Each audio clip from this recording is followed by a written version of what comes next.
Hello दोस्तों, नमस्कार। दोस्तों एक बार फिर से हम आ चुके हैं आप सभी के लिए ओ लेवल और ट्रिपल सी के बहुत सारे स्पेशल एमसीक्यूज को लेकर के जो आपके जानकारी को बहुत ही ज़्यादा इंक्रीज करने का काम करेंगे। दोस्तों जैसा कि आप सभी को पता है कि आपके ओ लेवल की परीक्षा और ट्रिपल सी की परीक्षा का डेट बिल्कुल नज़दीक आ चुका है और अब आपको अपने तैयारी में पीछे नहीं हटना है। दोस्तों आज के इस पूरे सेशन को अगर आप लास्ट तक देखते हैं तो आपकी जानकारी तो बहुत ज़्यादा इंक्रीज होगी ही होगी, साथ ही साथ आप अपने परीक्षा में बहुत ही अच्छा स्कोर लेकर के आएंगे और आप खुद आज अपने आप को चेक कर पाएंगे कि आपकी तैयारी कैसी चल रही है। दोस्तों हम ऐसा इसलिए कह रहे हैं क्योंकि आज के इस सेशन में हम जितने भी क्वेश्चन लेकर के आए हैं ये सभी के सभी प्रश्न जो है रिसेंटली अभी ओ लेवल के नए पैटर्न पर आधारित हैं और अभी हाल ही में ओ लेवल और ट्रिपल सी की परीक्षा में कई बार पूछे जा चुके हैं। दोस्तों सभी के सभी प्रश्न एक से बढ़ के एक है और बिल्कुल स्पेशल है। लास्ट तक जैसे जैसे आप बढ़ेंगे 20 से 30 के प्रश्नों के आगे जैसे जैसे आप बढ़ेंगे तो उधर तो इतने स्पेशल क्वेश्चन है कि हो सकता है उसमें से बहुत सारे क्वेश्चन आपने कभी देखा भी ना हो। तो आज का ये पूरा सेशन बहुत ही ज्यादा शानदार है, बहुत ज्यादा दमदार है। इसको पूरा लास्ट तक देखिएगा और अगर आपको ये वीडियो अच्छा लगेगा तो इसे जरूर लाइक करिएगा। तो चलिए बिना देर किए शुरू करते हैं आज के इस इंपॉर्टेंट सेशन को। नमस्कार दोस्तों, मैं अभय पांडे सीसीआई एजुकेशन नगरा के इस डिजिटल क्लास में आप सभी का फिर से एक बार स्वागत करता हूं। दोस्तों जैसा कि आप सभी को पता है कि ओ लेवल और ट्रिपल सी का जो सिलेबस है वो लगभग एक जैसा है और ये आज के जितने भी क्वेश्चन होने वाले हैं ये सभी ट्रिपल सी और ओ लेवल के पिछली परीक्षाओं में कई बार पूछा जा चुका है। तो ये सारा प्रश्न बिल्कुल आप सभी के लिए रामबाण का काम करेगा। बिल्कुल अपनी तैयारी को आप चेक करिए और हर एक प्रश्न पर अपना कमेंट जरूर कीजिएगा ताकि पता चले आपको कि आपने इसका सही आंसर सोच रखा है, आपको इसका सही आंसर पता है या नहीं। अगर ऐसी कंडीशन में आप यहां गलती करेंगे तो जाहिर सी बात है कि आप अपने परीक्षा में गलती नहीं करेंगे। तो बिल्कुल तैयार रहिएगा। जितने भी लोग इस सेशन के साथ जुड़े हुए हैं आप सभी का बहुत बहुत धन्यवाद। ऐसे ही लगातार हमें सपोर्ट करते रहिए। हम आपके लिए लगातार वीडियोस जो है वो ले आते रहेंगे और आपकी जानकारी को भी काफ़ी ज़्यादा बढ़ाने का काम करेंगे। तो बिल्कुल तैयार हो जाइए और चलिए चलते हैं अपने पहले प्रश्न के तरफ। जी हाँ दोस्तों, जो हमारा सबसे पहला प्रश्न है वो बहुत ही ज़्यादा खास है। माइक्रो प्रोसेसर का उपयोग कहाँ किया जाता है? Where is a microprocessor used? दोस्तों आपको बताना है माइक्रो प्रोसेसर का उपयोग कहाँ किया जाता है। ऑप्शन में अगर आप देखेंगे तो यहां पर आपको ऑप्शन देखने को मिल रहा है traffic light, CT scan machine, smartphone या फिर कंप्यूटर्स। तो दोस्तों जल्दी से आप अपना कमेंट कीजिए और बताइए कि यहां पर आपका राइट आंसर क्या है। माइक्रो प्रोसेसर का उपयोग कहां किया जाता है? दोस्तों जितने भी लोग इस सेशन के साथ जुड़े हैं जरूर इस सेशन को लाइक करिएगा और अपने दोस्तों में शेयर करिएगा जो लोग ट्रिपल सी या ओ लेवल की तैयारी कर रहे हैं, क्योंकि ओ लेवल का पहला सेमेस्टर और ट्रिपल सी का सिलेबस काफी हद तक मिलता है।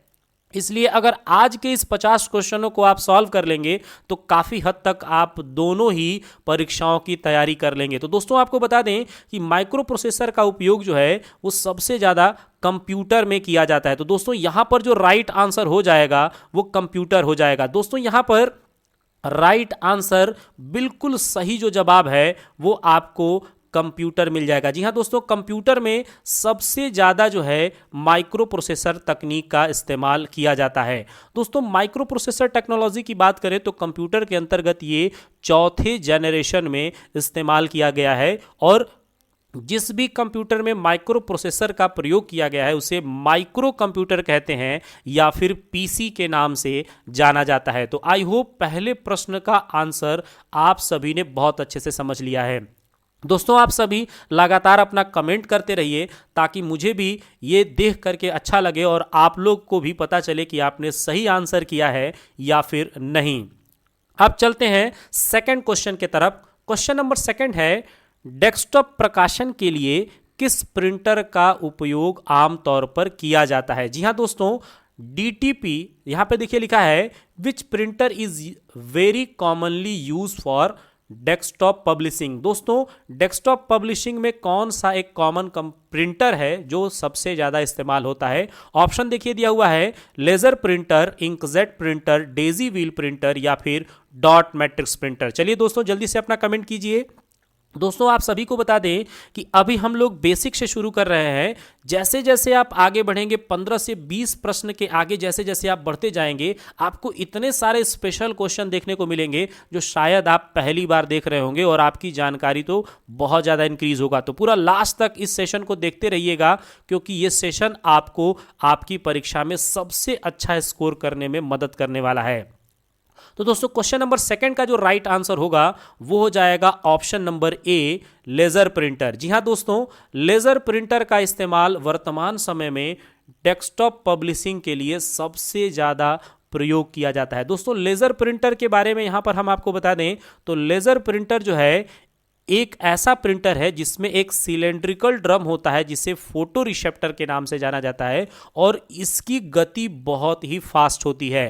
दोस्तों यहां पर दो बातें और आपको याद रखना है। जो प्रिंटर होता है उसकी गति को मापा जाता है कैरेक्टर पर सेकंड में या पेज पर मिनट में, जबकि इसकी क्वालिटी हमेशा डीपीआई में मापी जाती है। दोस्तों डीपीआई यानी डॉट पर इंच में प्रिंटर की गति को मापा जाता है। तो आप इन सब बातों को भी कहीं नोट करते चलिए ताकि आपकी तैयारी और अच्छी होती रहे। अब चलते हैं क्वेश्चन नंबर 3 पर। बिल्कुल सभी लोगों का कमेंट आते रहना चाहिए।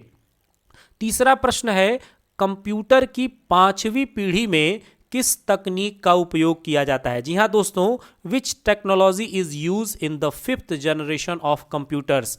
आप यहां पर देखिए ऑप्शन में आपको 4 ऑप्शन मिल रहा है, ULSIC and transistor, VLSIC and transistor, ULSIC and AI, या एमएसआईसी एंड एआई। तो दोस्तों आपको बताना है कंप्यूटर का जो 5वां जनरेशन है इसमें कौन सी टेक्नोलॉजी का इस्तेमाल किया जा रहा है। तो दोस्तों जल्दी जल्दी आप सभी का कमेंट आना चाहिए। दोस्तों यहां पर जो तीसरे प्रश्न का राइट आंसर होगा वो हो जाएगा option number C, ULSIC and AI. दोस्तों एआई का नाम तो सभी लोगों को पता होगा, आर्टिफिशियल इंटेलिजेंस।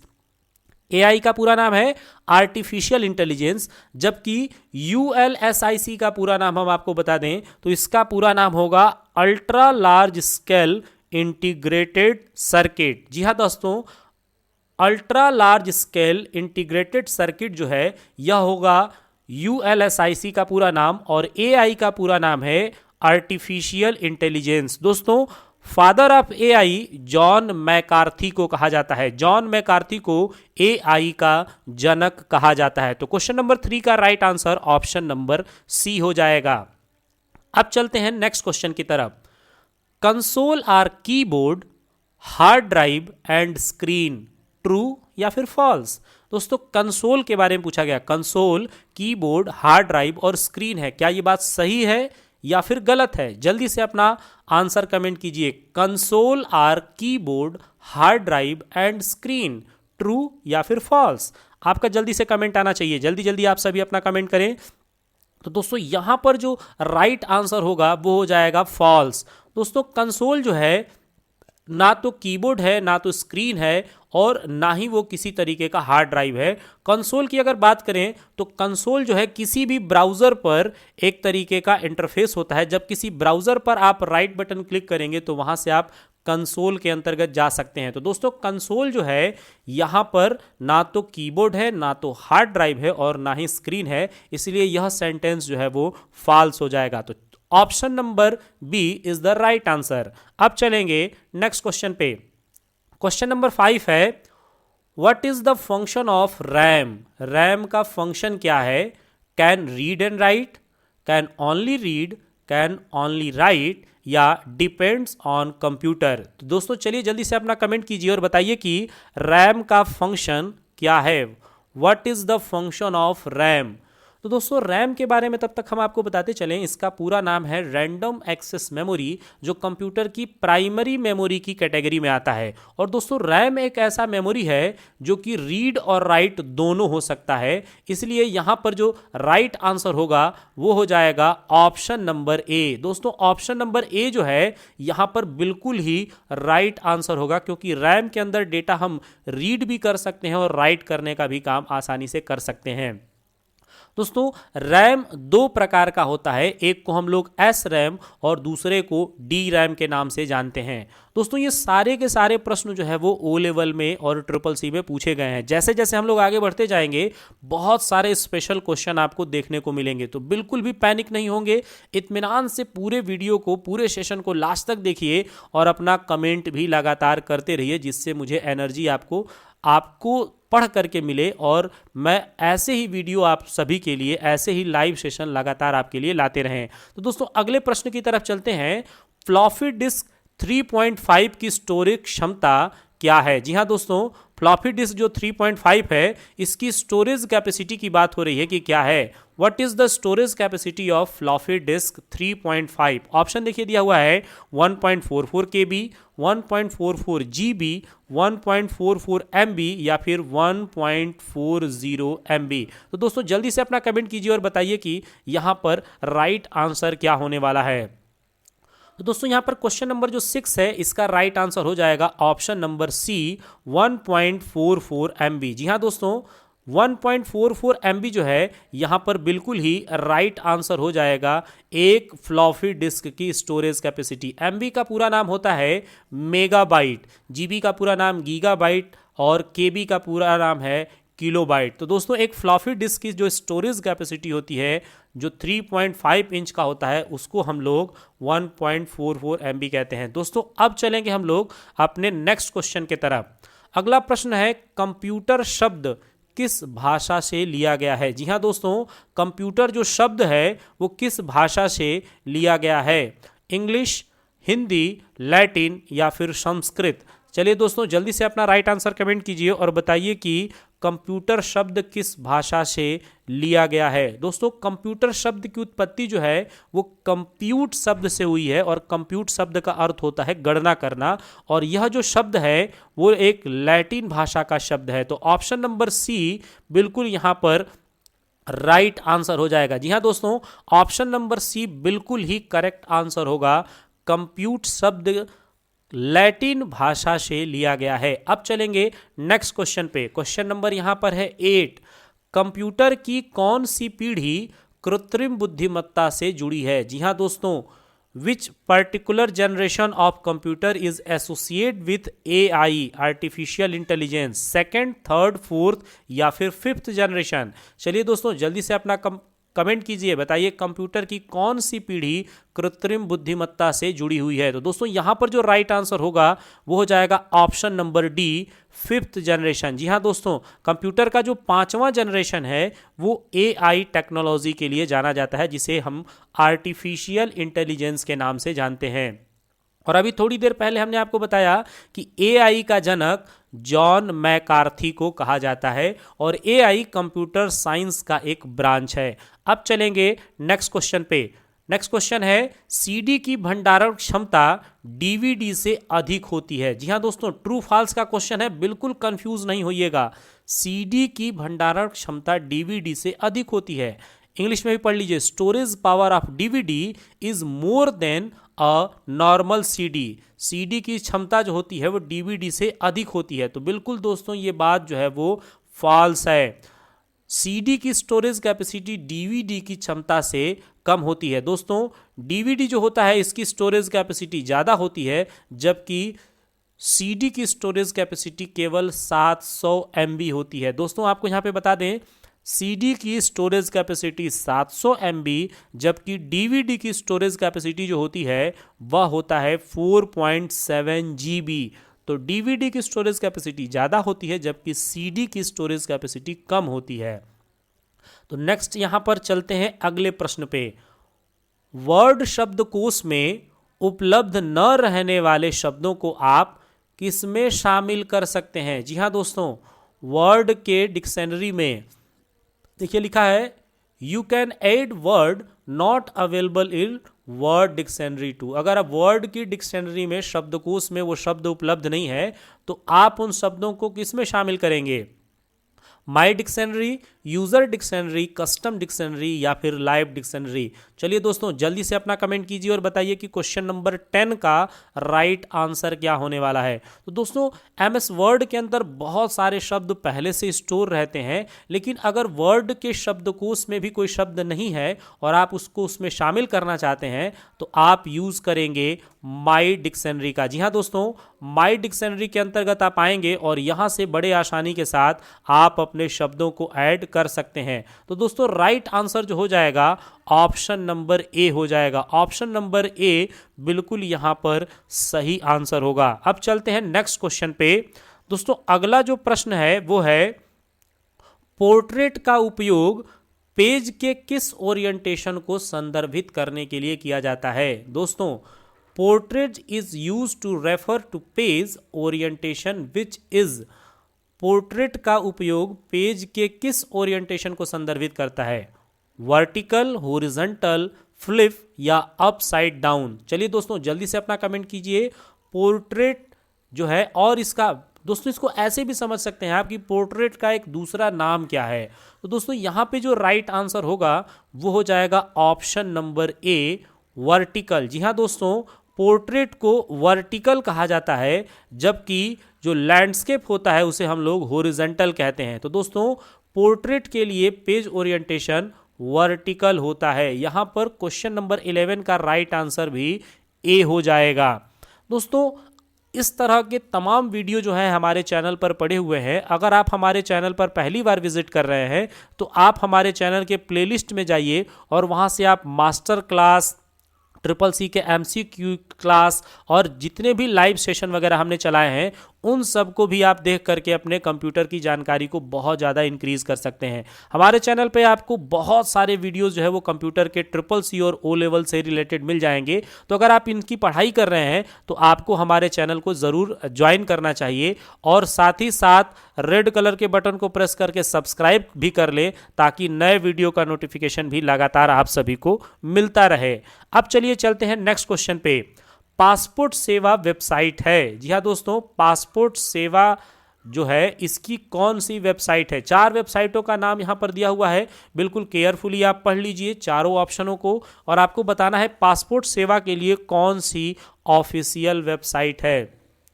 तो दोस्तों यहाँ पर क्वेश्चन नंबर जो 12 है ये एकदम हूबहू इसी तरीके से ओ लेवल के पेपर में पूछा गया था और यहाँ पर जो राइट आंसर होगा वो हो जाएगा ऑप्शन नंबर ए। जी हाँ दोस्तों, ऑप्शन ए जो है यहाँ पर पूरी तरह से बिल्कुल राइट आंसर है। www.passportindia.gov.in यह जो है इसका ऑफिशियल वेबसाइट है। अब चलिए चलते हैं नेक्स्ट क्वेश्चन की तरफ। दोस्तों जैसे जैसे हम लोग आगे बढ़ेंगे बहुत स्टैंडर्ड क्वेश्चन आपको देखने को मिलेगा। ORS का पूर्ण रूप क्या है? जी हाँ दोस्तों, ORS stands for open resource system, online registration system, open reform system या ओपन रिपेयर सिस्टम। दोस्तों जल्दी से अपना कमेंट कीजिए और बताइए कि क्वेश्चन नंबर 13 का जो राइट आंसर है वो क्या है? ORS का पूरा नाम क्या है? तो दोस्तों ORS जो है ये एक हेल्थ से रिलेटेड शब्दावली है। ORS हेल्थ से रिलेटेड जो है आपको देखने को ई हॉस्पिटल के अंतर्गत मिल जाता है और ORS का पूरा नाम है ऑनलाइन रजिस्ट्रेशन सिस्टम। जी हाँ दोस्तों, ऑनलाइन रजिस्ट्रेशन सिस्टम जो है ये ORS का पूरा नाम है और यह जो है आपको ई हॉस्पिटल के अंतर्गत किसी भी OPD में डायरेक्ट जो है पेशेंट्स को दिखाने की सुविधा देता है और यहाँ पर आप किसी भी बड़े डॉक्टर से ऑनलाइन अपॉइंटमेंट ले सकते हैं। तो ORS का पूरा नाम हो जाएगा ऑनलाइन रजिस्ट्रेशन सिस्टम। अब चलते हैं नेक्स्ट क्वेश्चन पे। क्वेश्चन नंबर 14 है उमंग इज इंटीग्रेटेड विथ। जी हाँ दोस्तों, UMANGA को किसके साथ समन्वित किया गया है? UMANG is integrated with Aadhaar and DigiLocker, Aadhaar या डिजिटल लॉकर ओनली या आधार ओनली। दोस्तों आपको बताना है उमंग को किसके साथ इंटीग्रेटेड किया गया है। आपको जल्दी से अपना कमेंट करना है। दोस्तों उमंग का पूरा नाम हम आपको तब तक बता दें, unified mobile application for new age governance. जी हाँ दोस्तों, unified mobile application for new age governance, ये उमंग का पूरा नाम है। और ये जो है आधार एंड डिजीलॉकर दोनों के साथ जो है ये समन्वित है। जी हाँ दोस्तों, आधार एंड डिजीलॉकर दोनों के साथ ये समन्वित है। तो राइट आंसर हो जाएगा ऑप्शन नंबर ए। अब चलेंगे नेक्स्ट क्वेश्चन की तरफ। अगला प्रश्न, क्वेश्चन नंबर 15, सामान्यतः ईमेल के साथ कौन सा बॉक्स ओवरफ्लो होता है? Which box overflows with email generally? Inbox, outbox, address box या फिर मैसेज बॉक्स? तो दोस्तों जब आप ईमेल ओपन करते हो तो जनरली कौन सा बॉक्स जो है आपका ओपन होता है? मेल बॉक्स का कौन सा बॉक्स जनरली ओपन रहता है जब आप ईमेल को ओपन करते हो? तो दोस्तों यहां पर राइट आंसर जो होगा वो होगा इनबॉक्स। दोस्तों इनबॉक्स जो होता है जनरली आपका ओपन रहता है जब भी आप अपने मेल बॉक्स को ओपन करते हैं। तो दोस्तों इनबॉक्स जो होते हैं इसमें सभी आए हुए मेल रहते हैं, जबकि आउटबॉक्स में जो हम मेल भेजते हैं और वो पेंडिंग अगर है तो वो आउटबॉक्स में दिखाई देता है। अब चलते हैं नेक्स्ट क्वेश्चन पे, क्वेश्चन नंबर 16, जीमेल के लिए प्रयोग किया जाने वाला एक सॉफ्टवेयर है। जीमेल किसके लिए प्रयोग किया जाने वाला एक सॉफ्टवेयर है? दोस्तों जीमेल का पूरा नाम है Google mail. Gmail is a software or use to. दोस्तों जीमेल जो है वो search web page, check emails, find hotels या फिर सर्च वेबसाइट। तो दोस्तों आपको बता दें कि जीमेल जो है यह ईमेल चेक करने की सुविधा देता है। जी हाँ दोस्तों, जीमेल का प्रयोग हम लोग ईमेल चेक करने के लिए करते हैं। ईमेल यानी इलेक्ट्रॉनिक मेल। दोस्तों बिजली के माध्यम से यानी इलेक्ट्रिकली जो भी मेल भेजे जाते हैं उनको ईमेल कहा जाता है, और ईमेल भेजने का एक प्रोवाइडर जीमेल है। तो जीमेल ईमेल के लिए प्रयोग किया जाने वाला एक सॉफ्टवेयर है। ऑप्शन बी यहां पर बिल्कुल ही राइट आंसर हो जाएगा। अब चलते हैं नेक्स्ट क्वेश्चन की तरफ। अगला प्रश्न है, फेसबुक में शामिल होने के लिए न्यूनतम आयु क्या है? जी हाँ दोस्तों, हूबहू इसी तरह से ओ लेवल के पेपर में यह प्रश्न पूछा जा चुका है। दोस्तों अगर आप चाहें तो ओ लेवल के पुराने पेपर को डाउनलोड करके और हमारे वीडियो के साथ मिला लीजिएगा। मैक्सिमम क्वेश्चन जो है वहां पर हूबहू इसी तरह से पूछे गए हैं जैसा कि आज के इस सेशन में आप लोग सॉल्व कर रहे हैं। तो फेसबुक में शामिल होने के लिए 18, 15, 13 या 10 कितने वर्ष की आयु होनी चाहिए? दोस्तों कई बार हमने अपने इस सेशन में इसके साथ डिस्कस किया है इस प्रश्न पे, और आप सभी को पता होगा कि फेसबुक पर अगर आप शामिल होना चाहते हैं तो आपकी उम्र जो है वो 13 वर्ष की होनी चाहिए। जी हाँ दोस्तों, 13 ईयर जो है वो आपका एज होना चाहिए, तब आप आसानी के साथ फेसबुक के साथ जुड़ सकते हैं। दोस्तों फेसबुक का जो नया नाम है वह मेटा हो चुका है, और फेसबुक पर एक साथ आप 5000 मित्र बना सकते हैं। ये सब बातें भी आपको याद रखना है, मैं हर बार अपने वीडियोस वगैरह में आपको बताता रहता हूं। दोस्तों अब चलते हैं नेक्स्ट क्वेश्चन की तरफ। ट्विटर कब आरंभ हुआ? When was Twitter launched? Twitter को कब लॉन्च किया गया है? 21 मार्च 2006, 1 अप्रैल 2006, 15 जुलाई 2006 या 1 दिसंबर 2006? दोस्तों आपको बताना है ट्विटर को कब लॉन्च किया गया है। क्वेश्चन नंबर 18वें का आपको राइट आंसर देना है। दोस्तों आपको बता दें यहां पर जो राइट आंसर होगा वो हो जाएगा ऑप्शन नंबर सी, 15 जुलाई 2006। जी हां दोस्तों, 15 जुलाई 2006 में ट्विटर को लॉन्च किया गया है, जबकि 21 मार्च 2006 को इसका अनाउंसमेंट हुआ था। जी हां दोस्तों, 21 मार्च 2006 में ये बन के तैयार हो गया था, लेकिन लॉन्च किया गया है इसको 15 जुलाई 2006 में। दोस्तों आपको बता दें कि ये प्रश्न भी हूबहू आपसे पूछा गया है ओ लेवल की परीक्षा में, लेकिन ऑप्शंस ये नहीं दिए गए थे, वहां पर ऑप्शन गलत दिया हुआ था। मैंने यहां पर ऑप्शन को करेक्ट किया है और दो बातें आपको हमने बता दी। 21 मार्च 2006 में तैयार हो गया था, लेकिन इसको लॉन्च किया गया है 15 जुलाई 2006 में। नाम है ट्विटर। ट्विटर के बारे में बताएं तो ट्विटर एक माइक्रो ब्लॉगिंग साइट है जो एक चिड़िया के द्वारा पहचाना जाता है। जी हाँ दोस्तों, एक छोटी सी बर्ड बनी होती है और उस चिड़िया का नाम है लैरी बर्ड। जी हाँ दोस्तों, लैरी बर्ड जो है उस चिड़िया का नाम है, जहां पर हम लोग ट्वीट करने का काम करते हैं। 280 कैरेक्टर तक के मैसेज आप बड़े आसानी के साथ इसमें ट्वीट कर सकते हैं। अब चलिए चलते हैं नेक्स्ट क्वेश्चन पे। कौन सा विकल्प एक ही पत्र विभिन्न व्यक्तियों को भेजने में हमारी मदद करता है? Which option help us to send the same letter to different persons? जी हाँ दोस्तों, mail merge, macros, multiple letter या फिर टेम्पलेट। चलिए दोस्तों जल्दी से अपना राइट आंसर कमेंट कीजिए, बताइए कौन सा विकल्प एक ही पत्र विभिन्न व्यक्तियों को भेजने में हमारी मदद करता है। दोस्तों अगर एक ही लेटर है, अलग अलग पर्सन्स को भेजना है, तो आपको एक ऑप्शन का यूज लेना होगा और जिस ऑप्शन का नाम है मेल मर्ज। जी हाँ दोस्तों, मेल मर्ज का आप यूज करके और बड़े आसानी के साथ एक ही लेटर को कई व्यक्तियों को भेज सकते हैं। और दोस्तों मेल मर्ज जो है वो राइटर और एमएस वर्ड के अंतर्गत आपको देखने को मिल जाएगा। राइटर की अगर बात करें तो टूल मेन्यू के अंतर्गत आपको मेल मर्ज का फीचर मिल जाता है और इसमें कुल 6 स्टेप होते हैं। जी हाँ दोस्तों, कुल 6 स्टेप जो है आपको मेल मर्ज के अंतर्गत देखने को मिल जाता है। अब चलते हैं नेक्स्ट क्वेश्चन पे। एक ऐसी सुविधा जो आपको राइटर में एक अव्यवस्थित सूची बनाने की सुविधा देती है। जी हाँ दोस्तों, a feature that let's you create an unordered list in words. अगर आप चाहते हैं कि वर्ड में एक अनऑर्डर लिस्ट बनाएं तो कौन सा फीचर होगा? नंबरिंग, सिंबल, इक्वेशन या फिर बुलेट्स? चलिए दोस्तों जल्दी से बताइए कि अनऑर्डर लिस्ट बनाने के लिए आप नीचे दिए गए 4 ऑप्शनों में से किस ऑप्शन का प्रयोग करेंगे। तो दोस्तों ऑर्डर लिस्ट जब हम लोग बनाते हैं तो वहां पर हम नंबरिंग करते हैं, 1 2 3 4 5 इस तरह की नंबरिंग बनाते हैं। जबकि अगर अनऑर्डर लिस्ट हमको बनाना होता है तो उसके लिए हमको बुलेट्स का यूज करना होता है। जी हाँ दोस्तों, बुलेट जो है ये लिस्ट बनाने में हमारी मदद करते हैं, लेकिन ये लिस्ट अनऑर्डर लिस्ट हो सकते हैं। जबकि ऑर्डर लिस्ट जब हम करेंगे तो वो नंबरिंग के थ्रू होगा।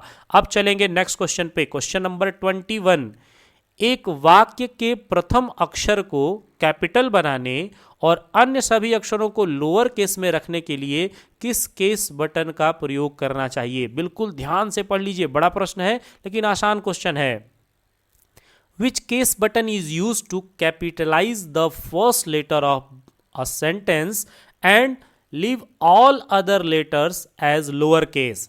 ऑप्शन देखिए दिया हुआ है, sentence case, capitalize every word, upper case या फिर लोअर केस। तो दोस्तों यहाँ पर जो प्रश्न दिया है इसमें वाक्य के पहले कैरेक्टर की बात हो रही है, यानी जो सेंटेंस है उसका फर्स्ट लेटर हमेशा सेंटेंस केस में कैपिटल होता है और बाकी का पूरा जो है वो स्मॉल लेटर में होता है। ये बात है सेंटेंस केस की। जबकि कैपिटलाइज एवरी वर्ड में हर एक शब्द का पहला कैरेक्टर कैपिटल होता है, अपर केस में सभी कैपिटल और लोअर में सभी के सभी स्मॉल लेटर में होते हैं। तो क्वेश्चन नंबर 21 का जो राइट आंसर है वो यहां पर है सेंटेंस केस। अब चलेंगे नेक्स्ट क्वेश्चन पे।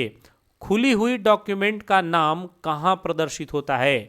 Where displayed the name of the open document is? Status bar, side bar, formula bar या फिर टाइटल बार? तो दोस्तों जो भी डॉक्यूमेंट हम ओपन करते हैं उसका नाम हमें डिफॉल्ट में दिखाई देता है अनटाइटल 1। जी हाँ दोस्तों, अनटाइटल 1 उसका नाम दिखाई देता है और वो नाम हमको शो होता है टाइटल बार पे। जी हाँ दोस्तों, टाइटल बार पर आपको नाम देखने के लिए मिलता है। तो यहां पर जो राइट आंसर होगा वो हो जाएगा option number D, title bar. अब चलेंगे नेक्स्ट क्वेश्चन पे। तालिका में किसी भी डेटा को आरोही एवं अवरोही सीक्वेंस में व्यवस्थित करने के लिए किस ऑप्शन का प्रयोग करते हैं? ऑप्शन एक बार ध्यान से देख लीजिए, प्रश्न को भी एक बार पढ़ लीजिए। Which option is use to arrange data in a table in ascending और डिसेंडिंग ऑर्डर? यानी असेंडिंग और डिसेंडिंग ऑर्डर में आपको डेटा अरेंज करना है, कौन सा ऑप्शन आप यूज करेंगे? फिल्टर का, एडवांस फिल्टर का, गोलसिक का या फिर सॉर्ट का? दोस्तों टेबल के अंतर्गत डेटा को अगर ऑर्डर डिसाइड करना है तो आपको वहां पर ऑप्शन नंबर डी का यानी कि सॉर्ट फीचर का यूज करना होगा। जी हाँ दोस्तों, सॉर्ट के अंतर्गत डेटा को आप बड़े आसानी से असेंडिंग और डिसेंडिंग कर सकते हैं। असेंडिंग यानी आरोही क्रम बढ़ते हुए क्रम में और डिसेंडिंग यानी अवरोही क्रम घटते हुए क्रम में। अब चलेंगे नेक्स्ट क्वेश्चन पे। ईमेल में वह कौन सा स्थान है जहां भेजी गई ईमेल संग्रहित रहती है? बहुत इंपॉर्टेंट क्वेश्चन है। In email which location stored only send mail. जी हाँ दोस्तों, जहां भेजे गए मेल हैं वह आपको कहां पर दिखाई देंगे? ऑप्शन देखिए दिया हुआ है, इनबॉक्स, आउटबॉक्स, सेंड आइटम्स या फिर ड्राफ्ट। चलिए दोस्तों जल्दी से कमेंट कीजिए। इस प्रश्न पे कई बार हमने आप सभी के साथ जो है इस पे प्रैक्टिस किया है, तो मुझे पूरी उम्मीद है आप सभी का लगातार जिस तरह से आंसर आ रहा है। दोस्तों इसका जो राइट आंसर है वो हो जाएगा option number C, send item. दोस्तों यहां पर मैं थोड़ा सा आप लोगों के साथ डिस्कस कर लूं, जो भी मेल आए हुए होते हैं वो सब आपको इनबॉक्स में देखने को मिलता है। आपने मेल भेजा और अभी पहुंचा नहीं है यानी पेंडिंग है, तो वो आउटबॉक्स में देखने को मिलेगा। पूरी तरह अगर डिलीवर्ड हो चुका है यानी भेजा जा चुका है तो वो सेंड आइटम में देखने को मिलेगा। और ड्राफ्ट के अंतर्गत वो मेल होते हैं जो आपने तैयार तो किया लेकिन भेजा नहीं है।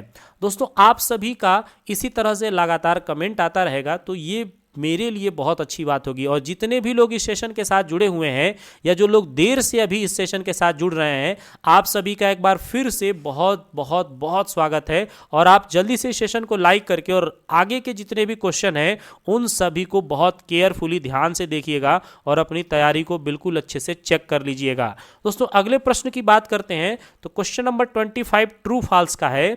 Libre office Calc pivot table feature को सपोर्ट करता है। Libre office can support pivot table feature, true या फिर फॉल्स? तो दोस्तों आपको बता दें कि पिवोट टेबल और पिवोट चार्ट ये दो ऐसे फीचर होते हैं जो आपको एक्सेल में देखने को मिलता है और कैल्क में भी देखने को आपको मिल जाता है। तो ये पूरा का पूरा सेंटेंस जो है वो ट्रू हो जाएगा। कैल्क के अंदर भी आपको पिवोट टेबल और पिवोट चार्ट का फीचर मिल जाता है। अब चलते हैं नेक्स्ट क्वेश्चन के तरफ। निम्नलिखित में से राइटर के किस मेन्यू में डायरेक्ट कर्सर मोड विकल्प मौजूद होता है? जी हां दोस्तों, यहां पर पूछा गया है राइटर के किस मेन्यू में आपको डायरेक्ट कर्सर मोड विकल्प मिल जाता है। ऑप्शन है edit menu, file menu, format menu या फिर व्यू मेन्यू। चलिए दोस्तों जल्दी से अपना कमेंट कीजिए और बताइए कि कौन सा वह मेन्यू है जो डायरेक्ट कर्सर मोड का विकल्प देता है। तो दोस्तों यहां पर जो राइट आंसर होगा वो हो जाएगा option number B, file menu. जी हां दोस्तों, फाइल मेन्यू का आप इस्तेमाल करके और बड़े आसानी के साथ डायरेक्ट कर्सर मोड विकल्प को आप चुन सकते हैं और लिब्रे ऑफिस राइटर के अंतर्गत इसका इस्तेमाल भी आप कर सकते हैं। तो option number B is the right answer. अब चलेंगे नेक्स्ट क्वेश्चन पे। क्वेश्चन नंबर है 27। सेकेंडरी मेमोरी कौन सा उदाहरण है? जी हां दोस्तों, सेकेंडरी मेमोरी का कौन सा उदाहरण है? ईपी रोम, पी रोम, HDD या फिर रैम? दोस्तों इसमें से कौन सी मेमोरी सेकेंडरी मेमोरी की कैटेगरी में है आपको बताना है। दोस्तों तब तक मैं आप सबका पूरा नाम आप सभी को बता दूं। Electrically erasable, sorry double EP नहीं है, ईपी है, erasable programmable read only memory. जी हाँ दोस्तों, erasable programmable read only memory. अगर डबल ईपी रोम होता तो electrically erasable programmable read only memory होता। पी रोम है यानी programmable read only memory, HDD यानी हार्ड डिस्क ड्राइव और RAM यानी रैंडम एक्सेस मेमोरी। तो दोस्तों आपको इसका आंसर तो अब तक पता चल ही चुका होगा। जो सेकेंडरी मेमोरी का एग्जाम्पल है वो है HDD यानी हार्ड डिस्क ड्राइव। जी हाँ दोस्तों, हार्ड डिस्क ड्राइव जो है ये कंप्यूटर में इस्तेमाल होने वाला एक सेकेंडरी मेमोरी है, जबकि ईपी रोम, पी रोम और रैम ये तीनों ही मेमोरी कंप्यूटर की प्राइमरी मेमोरी कहलाती हैं। अब चलेंगे नेक्स्ट क्वेश्चन पे। क्वेश्चन नंबर है 28। EPDS का पूर्ण रूप है। EPDS stand for? दोस्तों 4 ऑप्शन यहां पर दिए गए हैं, बिल्कुल केयरफुली आप पढ़ लीजिए और इन सभी प्रश्नों का इन सभी विकल्पों को ध्यान से देखने के बाद आपको बताना है कि यहाँ पर EPDS का पूरा नाम क्या है। तो दोस्तों आप सभी को मैं बताता चलूँ कि यहाँ पर जो राइट आंसर होगा वो हो जाएगा ऑप्शन नंबर सी। जी हाँ दोस्तों, इलेक्ट्रॉनिक पब्लिक डिस्ट्रीब्यूशन सिस्टम। जी हाँ दोस्तों, यहाँ पर जो राइट आंसर होगा इलेक्ट्रॉनिक पब्लिक डिस्ट्रीब्यूशन सिस्टम, यह जो है EPDS का पूरा नाम हो जाएगा। अब चलेंगे नेक्स्ट क्वेश्चन पे। लिब्रे ऑफिस कैल्क में निम्नलिखित में से कौन एक वैलिड जूम परसेंटेज नहीं है? जी हाँ दोस्तों, वैलिड जूम परसेंटेज कौन सा नहीं है? जल्दी से आपको बताना है। ऑप्शन देख लीजिए, 300%, 200%, 400% या फिर 10%। Which of the following zoom percentage is not valid in Libre office Calc? दोस्तों कैल्क की बात हो रही है, बिल्कुल ध्यान से इस प्रश्न का उत्तर दीजिएगा। और यहां पर जो राइट उत्तर होगा यानी आंसर होगा वो होगा ऑप्शन नंबर डी, 10%। जी हाँ दोस्तों, कैल्क में 10% की जूमिंग नहीं होती है। मिनिमम जो जूमिंग होगी वो 20% की होती है, जबकि मैक्सिमम उसकी जूमिंग 400% की होती है। तो ये जो 10% है ये एक वैलिड जूमिंग परसेंटेज नहीं है। दोस्तों अब हम लोग चलेंगे अपने नेक्स्ट क्वेश्चन के तरफ, क्वेश्चन नंबर 30 पे। दोस्तों 30वें नंबर का प्रश्न, अब जितने भी प्रश्न आपको मिलेंगे बहुत ही ज़्यादा स्पेशल मिलेंगे, तो बिल्कुल केयरफुली देखिएगा आप। निम्न में कौन सा युबंतु में ईमेल क्लाइंट है? जी हाँ दोस्तों, युबंतु ओएस के अंदर कौन सा ईमेल क्लाइंट आपको मिलता है? आउटलुक एक्सप्रेस, थंडरबर्ड, ट्विटर या फिर हॉटबर्ड? चलिए जल्दी से अपना राइट आंसर कमेंट कीजिए और बताइए कि युबंतु में ईमेल क्लाइंट कौन सा है। आपको बता दें कि आउटलुक एक्सप्रेस जो है ये तो आपको देखने को मिल जाता है विंडोज के अंतर्गत। जी हाँ दोस्तों, विंडोज ऑपरेटिंग सिस्टम में आपको आउटलुक एक्सप्रेस मिलता है, जबकि युबंतु के अंतर्गत आपको थंडरबर्ड मिलता है। दोस्तों थंडरबर्ड जो है ये युबंतु ओएस का डिफॉल्ट ब्राउजर है, सॉरी ईमेल क्लाइंट है। दोस्तों ईमेल क्लाइंट है थंडरबर्ड। तो आपको इस प्रश्न का राइट आंसर करना है ऑप्शन नंबर बी। अब चलेंगे नेक्स्ट क्वेश्चन पे। ईमेल भेजने में प्रयोग होने वाले प्रोटोकॉल कौन सा है? जी हाँ दोस्तों, ईमेल भेजते समय कौन सा प्रोटोकॉल आप प्रयोग करेंगे? जी हाँ दोस्तों, ईमेल को भेजना है, कौन सा प्रोटोकॉल इस्तेमाल होगा? SMTP, FTP, POP3 या फिर TCP/IP? दोस्तों आपको कमेंट यहाँ पर करना है, बताना है राइट आंसर। ईमेल भेजने में प्रयोग होने वाले प्रोटोकॉल का नाम पूछा गया है। दोस्तों भेजते समय हमेशा हम लोग इस्तेमाल करते हैं SMTP का। जी हाँ दोस्तों, simple mail transfer protocol. SMTP का पूरा नाम है सिंपल मेल ट्रांसफर प्रोटोकॉल, ये भेजते समय। जबकि POP का हम इस्तेमाल करते हैं रिसीव करने के लिए, पोस्ट ऑफिस प्रोटोकॉल। POP का इस्तेमाल किया जाता है रिसीव करने के लिए, जबकि ट्रांसफर के लिए हम लोग यूज करते हैं SMTP का। FTP का पूरा नाम है फाइल ट्रांसफर प्रोटोकॉल। और TCP/IP का जल्दी जल्दी आप कमेंट कीजिए। आप सभी लोगों के लिए एक बोनस क्वेश्चन है, TCP और IP का पूरा नाम क्या है? जितने लोग अभी इस सेशन के साथ जुड़े हुए हैं जल्दी से कमेंट कीजिए, बताइए कि TCP/IP का पूरा नाम क्या है। हम चलते हैं अगले प्रश्न की तरफ। निम्नलिखित में से कौन सा ईमेल में उपलब्ध नहीं होता है? जी हाँ दोस्तों, ईमेल के अंतर्गत ये जो 4 ऑप्शन दिए गए हैं, कौन सा इसमें अवेलेबल नहीं होता है? Reply all, forward, forward all या फिर रिप्लाई? दोस्तों आपको बताना है इसमें से कौन सा विकल्प जो है आपको ईमेल के अंतर्गत देखने को नहीं मिलता है। तो दोस्तों आपको जब भी कोई ईमेल मिलता है तो वहाँ जब आप उसे ड्रैग करके नीचे की तरफ जाएंगे तो देखेंगे आपको फॉरवर्ड ऑल का फीचर जो है वो नहीं मिलता है। जी हाँ दोस्तों, रिप्लाई, रिप्लाई ऑल ये तो मिल जाएगा, फॉरवर्ड भी आपको मिल जाएगा, लेकिन फॉरवर्ड ऑल का फीचर आपको नहीं मिलता है। तो ये जो है अवेलेबल नहीं होता है। ऑप्शन सी बिल्कुल सही होगा। अब चलते हैं 33 क्वेश्चन पे। लिब्रे ऑफिस इम्प्रेस प्रोग्राम प्रत्येक स्लाइड के लिए नोट्स बनाता है जो केवल दिखाई देता है। जी हाँ दोस्तों, इम्प्रेस प्रोग्राम में स्लाइड के लिए जो नोट्स बनाए जाते हैं वो केवल किसको दिखाई देता है? प्रेजेंटर को, यूजर को, बॉडी को या फिर क्रिएटर को? चलिए दोस्तों जल्दी से अपना कमेंट कीजिए और बताइए कि जो लिब्रे ऑफिस प्रोग्राम में जो स्लाइड्स पर नोट बनाए जाते हैं वो किसे दिखाई देता है? तो दोस्तों जो भी नोट्स क्रिएट किए जाते हैं स्पीकर नोट के तौर पर, वो केवल और केवल दिखाई देता है यूजर को। जी हाँ दोस्तों, जो यूजर होगा केवल उसे ही दिखाई देगा। तो राइट आंसर हो जाएगा ऑप्शन नंबर बी। अब चलेंगे नेक्स्ट क्वेश्चन पे। राइटर की किस सुविधा से आप सभी उपनिर्देशों के लिए कंटेंट और इंडेक्स की टेबल बना सकते हैं? जी हाँ दोस्तों, राइटर की किस सुविधा से आप सभी उपनिर्देशों के लिए, यानी जो भी हेडिंग्स या सब हेडिंग है उनके लिए कंटेंट बनाना, इंडेक्स का एक टेबल क्रिएट करना, ये किसके लिए कर सकते हैं? In web document, PDF, master document या फिर इन सिंपल डॉक्यूमेंट। तो दोस्तों जो बिल्कुल सिंपल डॉक्यूमेंट होगा, राइटर के सिंपल डॉक्यूमेंट की सुविधा से आप कंटेंट भी क्रिएट कर सकते हैं, इंडेक्स भी बना सकते हैं, टीओसी टेबल ऑफ कंटेंट का भी निर्माण आप आसानी से कर सकते हैं। दोस्तों टीओसी का पूरा नाम होता है टेबल ऑफ कंटेंट, जिसे हिंदी में अनुक्रमणिका या विषय सूची के नाम से भी जाना जाता है। अब चलते हैं नेक्स्ट क्वेश्चन की तरफ।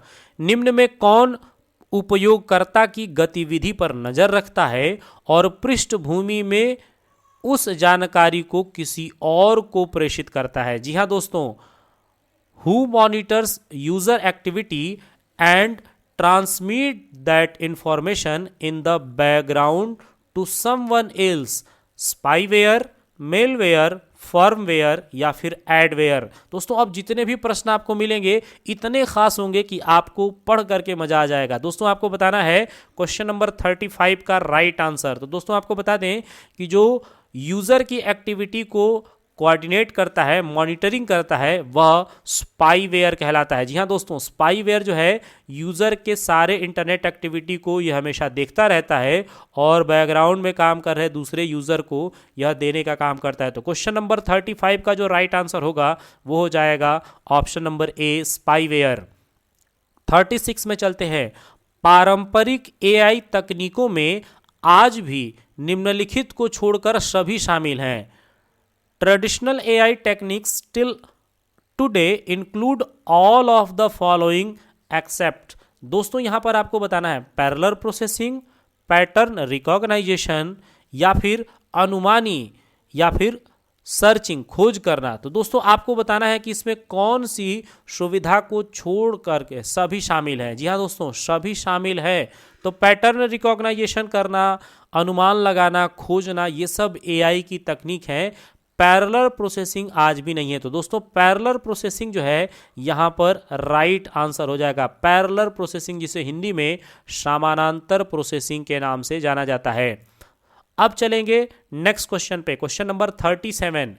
एक stand alone malware computer program है जो खुद को दोहराता है और अन्य कंप्यूटरों में फैलता है। दोस्तों यहां पर एक वायरस की बात हो रही है। It is a stand alone malware computer program that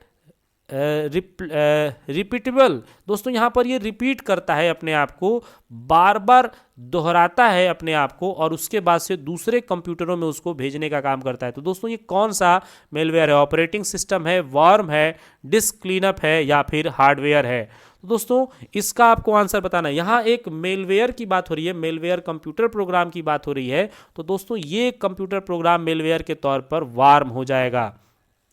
दोस्तों वार्म जो है ये अपने आप को रिपीट करता रहता है और कंप्यूटर सिस्टम में फैलता रहता है। दोस्तों वार्म की एक और जानकारी आपको दे दें तो वार्म किसी भी ड्राइव को तब तक नहीं छोड़ता है जब तक कि वो खाली ना हो जाए, यानी कि उसमें से डेटा को तब तक इरेज करता रहेगा जब तक कि वो पूरी तरह से ड्राइव आपका खाली ना हो जाए। अब चलते हैं नेक्स्ट क्वेश्चन पे, क्वेश्चन नंबर 38।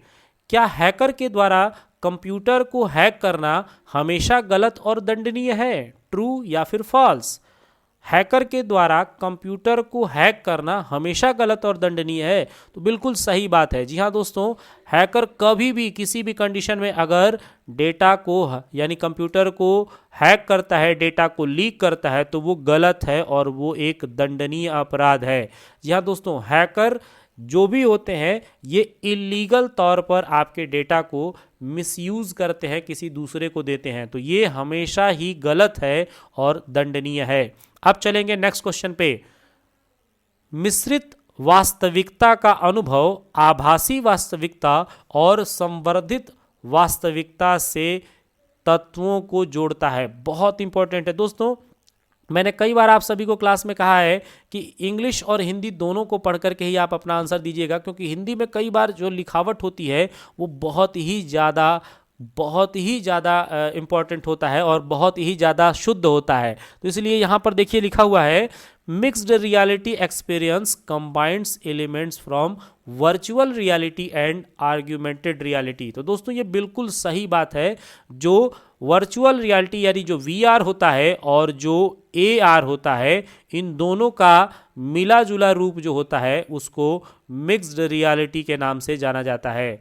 तो दोस्तों वीआर एआर के अलावा आप एमआर का भी नाम याद रखेंगे। वीआर यानी वर्चुअल रियलिटी, एआर यानी आर्गुमेंटेड रियलिटी और एमआर यानी मिक्स्ड रियलिटी, जो दोनों का मिला जुला एक्सपीरियंस आपको दे देगा। अब चलेंगे नेक्स्ट क्वेश्चन पे। मनुष्य के द्वारा बनाई गई मशीन जो इंसानों की तरह सोच सकती है। अ machine made by humans that can think like humans. इंसानों के जैसा सोच सके, वो कौन सा है? Super computer, personal computer, VR, virtual reality या फिर रोबोट्स। तो दोस्तों आपको बताना है यहां पर 40वें प्रश्न का राइट आंसर क्या होगा।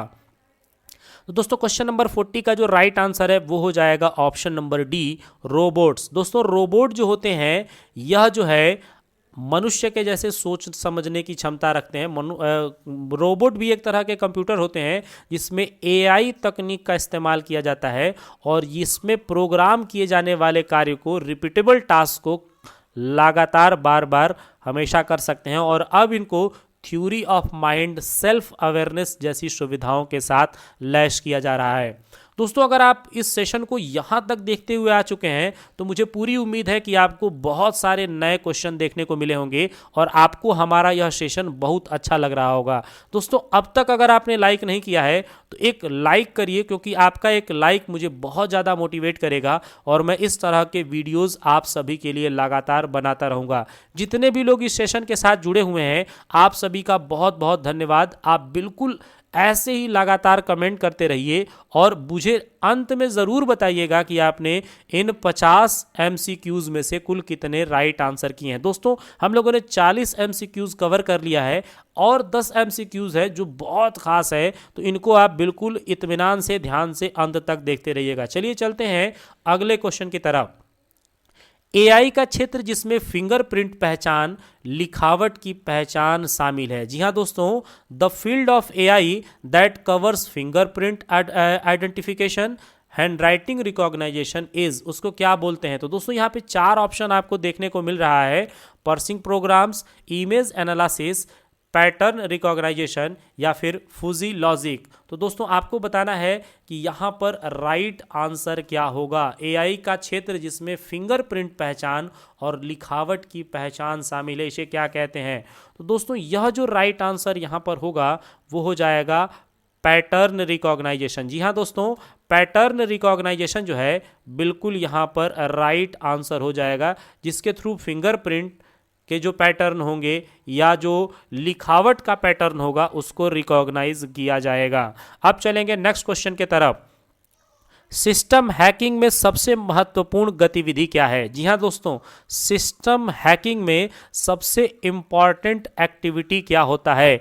Covering task, execute information, information gathering या फिर क्रैकिंग पासवर्ड। जी हाँ दोस्तों, अगर हैकिंग कर रहे हैं तो सबसे इंपॉर्टेंट जो एक्टिविटी होगी वो क्या होगा? दोस्तों जल्दी से अपना कमेंट कीजिए, बहुत आसान और बड़ा ही स्पेशल क्वेश्चन है। दोस्तों सबसे जो जरूरी चीज होता है वो होता है क्रैकिंग पासवर्ड। मोस्ट इंपॉर्टेंट जो एक्टिविटी होती है वो होता है क्रैकिंग पासवर्ड। जी हाँ दोस्तों, पासवर्ड को क्रैक करना, पासवर्ड को तोड़ना ही सबसे इंपॉर्टेंट एक्टिविटी होती है सिस्टम हैकिंग में। अब चलिए चलते हैं नेक्स्ट क्वेश्चन पे। जब आप किसी सॉफ्टवेयर को जोड़ते हैं उसे ऑपरेटिंग और अनुप्रयोग सेवा तो किस मॉडल में शिफ्ट हो जाता है? When you add a software stack such as an operating system and application to the service, the model shift to, किस मॉडल में वो शिफ्ट हो जाता है? पास, सास, आस या फिर कास? चलिए दोस्तों जल्दी से आपको अपना राइट आंसर कमेंट करना है। आपको कोई भी ऑपरेटिंग या एप्लीकेशन के अंतर्गत अपनी सर्विसेज ऐड करनी है, कैसे करना होगा, कौन सा सर्विस आप इस्तेमाल करेंगे? तो दोस्तों यहाँ पर जो राइट आंसर होगा वो हो जाएगा PaaS, platform as a service. जी हाँ दोस्तों, आप उसके लिए एक प्लेटफॉर्म देने जाएंगे और वो कहलाएगा PaaS, पास। जबकि SaaS का पूरा नाम है सॉफ्टवेयर एज अ सर्विस और IaaS का पूरा नाम है इंफ्रास्ट्रक्चर एज अ सर्विस। अगर उसकी बनावट की बात होती तो इंफ्रास्ट्रक्चर एज अ सर्विस हो जाता है। अब चलते हैं नेक्स्ट क्वेश्चन की तरफ। क्वेश्चन नंबर है 44। जटिल नियम आधारित कार्यों को स्वचालित करने के लिए रोबोट प्रक्रिया स्वचालन तकनीक किसको और जिसको किसकी आवश्यकता नहीं होती है? जी हाँ दोस्तों, robotic process automation technology to automated complex rule based work does not required. जटिल नियम आधारित कार्यों को स्वचालित करने के लिए रोबोटिक प्रक्रिया स्वचालन तकनीक किसकी आवश्यकता नहीं होती है? लॉग इन लॉग आउट, इसके अलावा प्रोड्यूस रिपोर्ट, फिल फॉर्म या प्रोग्रामिंग स्किल्स। तो दोस्तों आपको बता दें कि प्रोग्रामिंग स्किल की किसी भी तरह की आवश्यकता नहीं होती है, क्योंकि ये तो एक खुद में RPA है, रोबोटिक प्रोसेस ऑटोमेशन है, और ये अपनी सारी प्रक्रियाएं ऑटोमेटिक करता है। इसमें जो भी एक रिपीटिव टास्क इसको दे दिया जाएगा, मशीनें उसी तरह से काम करने लगेंगी। तो यहाँ पर जो राइट आंसर होगा वो हो जाएगा option number D, programming skills. अब चलेंगे नेक्स्ट क्वेश्चन पे। एंटी स्पूफिंग सॉफ्टवेयर का उपयोग कर स्पूफिंग से बचा जा सकता है। जी हाँ दोस्तों, स्पूफिंग से बचने के लिए एंटी स्पूफिंग सॉफ्टवेयर का उपयोग किया जाता है। क्या ये बात सही है या फिर गलत है? दोस्तों आपको बताना है, एंटी स्पूफिंग सॉफ्टवेयर का उपयोग कर स्पूफिंग से बचा जा सकता है, ट्रू या फिर फॉल्स? दोस्तों यहाँ पर जो राइट आंसर होगा वो हो जाएगा ऑप्शन नंबर ए, ट्रू। दोस्तों स्पूफिंग से बचने के लिए आपको एंटी स्पूफिंग सॉफ्टवेयर का इस्तेमाल करना होगा। दोस्तों यहाँ पर मैं स्पूफिंग के बारे में आपको बता दूं, स्पूफिंग एक ऐसा क्रिया है जिसमें जो हैकर्स होते हैं एक ट्रस्टेड वेबसाइट का या एक ट्रस्टेड ब्रांड का यूज करके हूबहू उसी तरीके से आपके पास एक एडवर्टाइजमेंट भेजते हैं और आपको उस ब्रांड या उस वेबसाइट पर ट्रस्ट होता है, आप पूरा फोकस नहीं करते और आसानी से वहां पर डेटा आपका जो है लीक हो जाता है। तो ऐसी कंडीशन में स्पूफिंग से बचने के लिए आपको एंटी स्पूफिंग सॉफ्टवेयर की आवश्यकता होती है। अब चलते हैं नेक्स्ट क्वेश्चन पे। डाटा और पासवर्ड की सुरक्षा किस फॉर्म में होता है? जी हाँ दोस्तों, in which form data and password are protected. Data और पासवर्ड को प्रोटेक्ट के लिए कौन सा फॉर्म इस्तेमाल किया जाता है? ऑथेंटिकेशन, इनक्रिप्टेड, ऑथराइजेशन या फिर नॉन। जी हाँ दोस्तों, आपको बताना है यहाँ पे कौन सा आपको यूज करना है। 4 ऑप्शन दिए गए, बिल्कुल ध्यान से देख लीजिए। डाटा और पासवर्ड की सुरक्षा किस फॉर्म में होती है? तो दोस्तों आपको बता दें, सभी के सभी डेटा या पासवर्ड जो होते हैं ये सभी इनक्रिप्ट होते हैं, तो इनक्रिप्टेड फॉर्म में होती है। जी हाँ दोस्तों, डेटा और पासवर्ड की सुरक्षा इनक्रिप्टेड फॉर्म में होती है और ये इनक्रिप्ट डिक्रिप्ट होते रहते हैं। तो दोस्तों राइट आंसर यहां पर हो जाएगा ऑप्शन नंबर बी। अब चलेंगे नेक्स्ट क्वेश्चन पे। क्वेश्चन नंबर है 47। मालिशियस सॉफ्टवेयर कहा जाता है? जी हाँ दोस्तों, मालिशियस सॉफ्टवेयर किसे कहा जाता है? बैडवेयर, मॉलिशियस वेयर, मेलवेयर या फिर ऑल ऑफ दीज? आपको दोस्तों बताना है मालिशियस सॉफ्टवेयर किसे कहा जाता है। तो दोस्तों यहाँ पर जितने भी मेलवेयर होते हैं वो सभी के सभी जो है वो मालिशियस सॉफ्टवेयर के रूप में जाने जाते हैं। दोस्तों मेलवेयर जो होगा, मेलवेयर सॉफ्टवेयर, ये सभी मालिशियस सॉफ्टवेयर कहे जाते हैं। तो ऑप्शन नंबर सी यहाँ पर बिल्कुल ही राइट आंसर होगा। दोस्तों अब चलेंगे हम लोग नेक्स्ट क्वेश्चन की तरफ। अगला प्रश्न है, एंटीवायरस किस प्रकार का सॉफ्टवेयर है? What type of software is antivirus? जी हाँ दोस्तों, एंटीवायरस कैसा सॉफ्टवेयर है? एप्लीकेशन सॉफ्टवेयर, यूटिलिटी सॉफ्टवेयर या फिर फर्मवेयर सॉफ्टवेयर या मोबाइल सॉफ्टवेयर? दोस्तों आपको बताना है यहां पर एंटीवायरस सॉफ्टवेयर किस तरह का सॉफ्टवेयर है। दोस्तों एंटीवायरस सॉफ्टवेयर की बात हो रही है, एप्लीकेशन सॉफ्टवेयर है, यूटिलिटी है, फर्मवेयर है या फिर मोबाइल सॉफ्टवेयर है? तो दोस्तों आपको बता दें यहां जो राइट आंसर होगा वो हो जाएगा option number B, utility software. जो एंटीवायरस सॉफ्टवेयर होते हैं ये सभी यूटिलिटी सॉफ्टवेयर की कैटेगरी में आते हैं। यूटिलिटी सॉफ्टवेयर जो है ये हर तरह के वायरस वगैरह से बचाने के लिए आपको दिए गए हैं, जो कि आपके कंप्यूटर सिस्टम को वायरस से प्रोटेक्ट रखने का काम करते हैं। अब चलेंगे नेक्स्ट क्वेश्चन पे। व्हाइट हैट हैकर्स और ब्लैक हैट हैकर्स को एक साथ बुलाया जाता है? जी हाँ दोस्तों, व्हाइट हैट हैकर्स और ब्लैक हैट हैकर्स को हम कौन से शब्द का इस्तेमाल करके एक साथ बुला सकते हैं? Grey hat hackers, white, red या फिर ब्लू हैट हैकर्स? चलिए दोस्तों जल्दी से अपना कमेंट कीजिए और बताइए कि यहाँ व्हाइट हैट हैकर और ब्लैक हैट हैकर्स के लिए कौन सा एक शब्द है? तो दोस्तों यहाँ पर जो राइट आंसर होगा वो हो जाएगा option number A, grey hat hackers. जी हाँ दोस्तों, ग्रे हैट हैकर्स जो है यह यहाँ पर बिल्कुल ही राइट आंसर हो जाएगा। इन दोनों के लिए एक शब्द जो है वो ग्रे हैट हैकर्स है, चाहे वो व्हाइट हैट हैकर हो या फिर ब्लैक हैट हैकर हो। जो लीगल जो हैकिंग का काम करते हैं उनको व्हाइट हैट हैकर्स बोलते हैं और जो इलीगल वर्क करते हैं उन्हें ब्लैक हैट हैकर्स के नाम से जाना जाता है। अब चलते हैं इस सेशन के बिल्कुल अंतिम क्वेश्चन पे। लिनक्स में कैलेंडर देखने के लिए किस कमांड का प्रयोग किया जाता है? जी हाँ दोस्तों, लिनक्स ओएस में अगर आपको कैलेंडर देखना होगा तो कौन सा कमांड आप यूज करेंगे? ऑप्शन देखिए दिया हुआ है, calendar, date and time, CAL या फिर नॉन। दोस्तों यहां पर आपको बताना है कैलेंडर देखने के लिए कौन सा कमांड यूज करना है। दोस्तों राइट आंसर यहां पर हो जाएगा ऑप्शन नंबर सी, कैल। सी है दोस्तों, CAL। ये आप कमांड यूज करके और लिनक्स ऑपरेटिंग सिस्टम के अंतर्गत बड़े ही आसानी के साथ कैलेंडर को देख सकते हैं। तो दोस्तों हम आशा करते हैं कि हमारा ये पूरा का पूरा सेशन आप सभी को बहुत अच्छा लगा है और आपने अब तक लाइक जरूर कर दिया है। दोस्तों अगर आप हमारे चैनल पर नए हैं और इस सेशन को यहां तक देखते आ चुके हैं तो जल्दी से इस रेड कलर के बटन को प्रेस करके चैनल को सब्सक्राइब कर लीजिए और बेल आइकन भी प्रेस कर लीजिए ताकि नए वीडियो का नोटिफिकेशन आपको लगातार मिलता रहे। जितने भी लोग इस सेशन के साथ जुड़े हुए हैं आप सभी को बहुत बहुत धन्यवाद। इसी तरह से आप सभी हमारा सपोर्ट करते रहिए और लगातार अपना ऐसे ही प्यार देते रहिए जिससे कि हम लगातार आप सभी के लिए ऐसे बहुत सारे इंपॉर्टेंट क्वेश्चन लेकर के आते रहें। तब तक आप सभी अपनी तैयारी को काफ़ी बेहतर करिए, अपने एग्ज़ाम के लिए अपने आप को पूरी तरह से लगा दीजिए जिससे कि आपके एग्ज़ाम का स्कोर बहुत अच्छा हो और आपकी जानकारी भी बहुत ज़्यादा बढ़े। ऐसे ही लाइव सेशंस को लगातार देखने के लिए हमारे साथ लगातार आप जुड़े रहिए।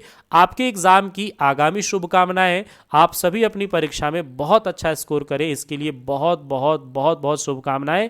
मिलते हैं अगले कुछ खास सेशन में, तब तक के लिए आप सभी अपना ध्यान रखें। थैंक यू फ्रेंड्स, जय हिंद, गुड नाइट।